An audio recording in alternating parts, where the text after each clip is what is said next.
Hello दोस्तों। इस lecture में हम लोग कंटिन्यू करेंगे एनसीईआरटी सीरीज़। इस सीरीज़ का फर्स्ट लेक्चर ऑलरेडी पब्लिश हो चुका है, ये सेकंड लेक्चर है। तो हम सबसे पहले जो हमने उस दिन पढ़ा लास्ट लेक्चर में, तो उसको रिवाइज करेंगे। तो Vijayanagara means city of victory, विजय की सिटी, ओके, जीत की सिटी, जीत का शहर।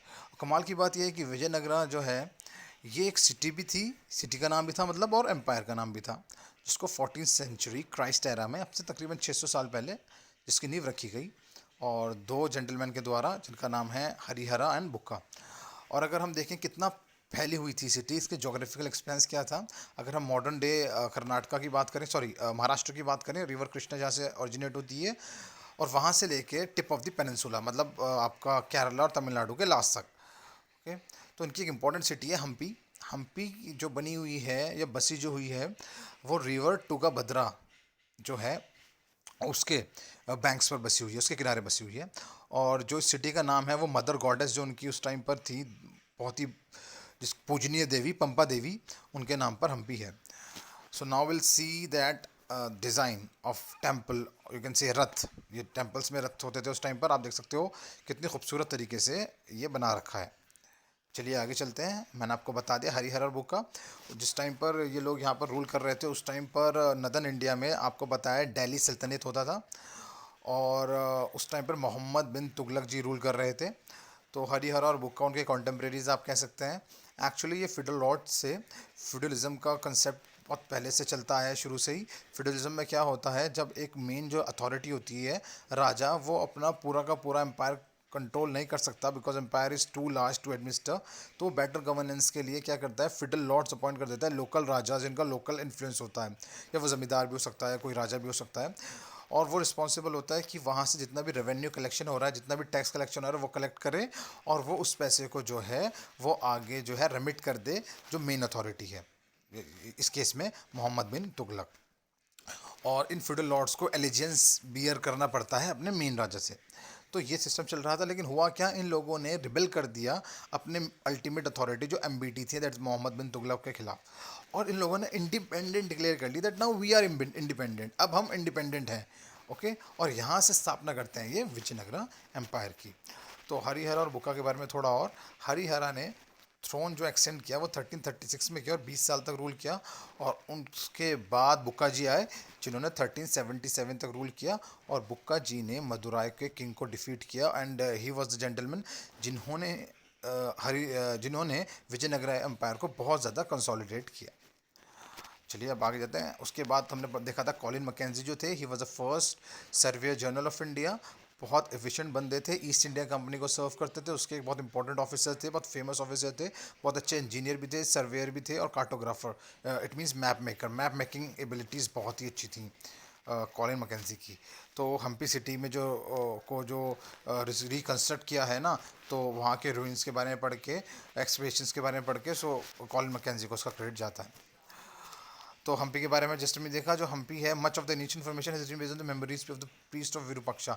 तो ज़्यादातर जो इन्फॉर्मेशन मिली है इसके बारे में, हम्पी के बारे में, ये मिली है जो मेमोरीज हैं, जो यादें हैं, वहाँ जो विरूपाक्षा टेम्पल में प्रीस्ट होते हैं उनकी यादों से मिली हैं, और जो श्राइन बनी हुई है पंपा देवी की, वहाँ से मिली है। इसके अलावा जो है काफ़ी सारी लिटरेचर भी अवेलेबल है, तेलुगु, कन्नड़, तमिल, संस्कृत। आपको पता है सदर्न इंडिया में जो है संगम लिटरेचर है वो कितनी फेमस थी, तो वहाँ से मिली इन्फॉर्मेशन, फॉरेन ट्रैवलर्स से हमें मिली है, ओके। सो दिस थिंग, उस टाइम पर अलग अलग एक्चुअली डायनेस्टी थी इसके अंदर, अलग अलग।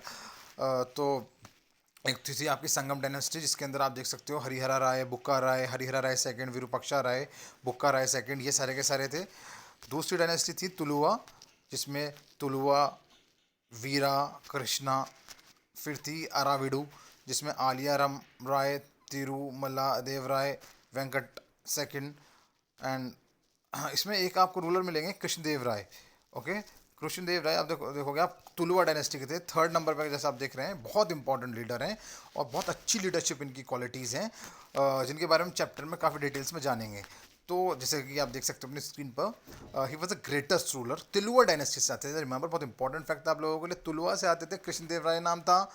बहमानी सुल्तान को हराया था, मैंने आपको बताया था फर्स्ट लेक्चर में। लड़ाई चल रही थी वहाँ पर, राइवलरी थी, ठीक है ना, एक पर्टिकुलर एरिया को लेकर सुल्तान के बीच में, नगर अंपायर को लेकर और उड़ीसा के गजपति रूलर्स को लेकर। और ये इतने एफिशिएंट थे, इन्होंने रायचूर दोआब को एनेक्स किया था, जो बहुत फर्टाइल एरिया माना जाता है।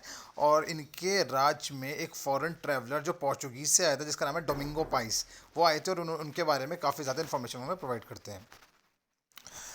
तो अगर मैं बात करूं ये दूसरी डायनेस्टीज की, ये भी साथ में रूल कर रही थी, ये भी इसी तरह से फ्यूडल लॉर्ड से मोहम्मद बिन तुगलक के अंडर। अगर आप अगले लेक्चर में आपको मैप भी दिखाऊंगा ताकि आपको और क्लैरिटी आए कि किस तरह से कौन कौन से एरिया में विजयनगर अंपायर स्प्रेड था, और बराबर में कुछ और सुल्तान ऑफ बीजापुर वगैरह वाले एरिया थे जो ये लोग एडमिनिस्टर कर रहे थे, लेकिन वो आ रहे थे दिल्ली सल्तनत के अंडर में। विजयनगर अंपायर ने तो अपनी इंडिपेंडेंस डिक्लेयर कर रही थी, but they were continuing ruling under the allegiance of the Delhi सल्तनत।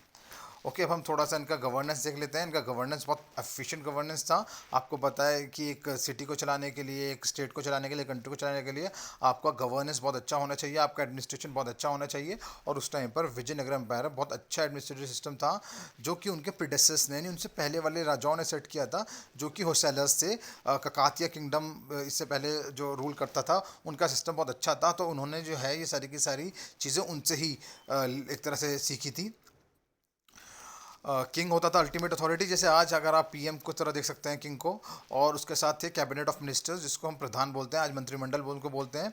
और उस मंत्रिमंडल को, यानी उस कैबिनेट ऑफ मिनिस्टर्स को हेड करता था प्राइम मिनिस्टर, जिसको महाप्रधान बोलते हैं। तो दो वर्ड है, महाप्रधान मीन्स प्राइम मिनिस्टर, एंड प्रधान मीन्स कैबिनेट ऑफ मिनिस्टर्स। उसके बाद कुछ और इंपॉर्टेंट टाइटल्स आए हैं, जैसे अधिकारी, जैसे कि आप देखते हैं ना, कुछ ऑफिसर्स लोग होते हैं, ब्यूरोक्रेसी जिसको हम बोलते हैं। तो इंपीरियल ऑफिसर्स होते थे उस टाइम पर, जिन्हें अधिकारी बोलते थे, अधिकारी। और ऑफिसर्स का ऑफिसर मतलब ऑफिसर्स का हेड, ऑफिसर्स का पापा कह सकते हैं आप। चीफ सेक्रेटरी इसको हम बोलते हैं। चीफ सेक्रेटरी का मतलब होता है कार्यकर, अगर हम उस टाइम की बात करें तो उसको बोलते थे कार्यकर्ता और रामस्वामी, रायस्वामी। ओके, उसके बाद अगर हम लोअर लेवल पर जाएं, लोअर लेवल बहुत ज़रूरी है, क्योंकि लोकल लोगों की प्रॉब्लम समझने के लिए। तो उस टाइम पर भी बहुत पैसे वाले फ्यूडल लॉर्ड होते थे, जिन्हें हम गौड़ास बोलते हैं।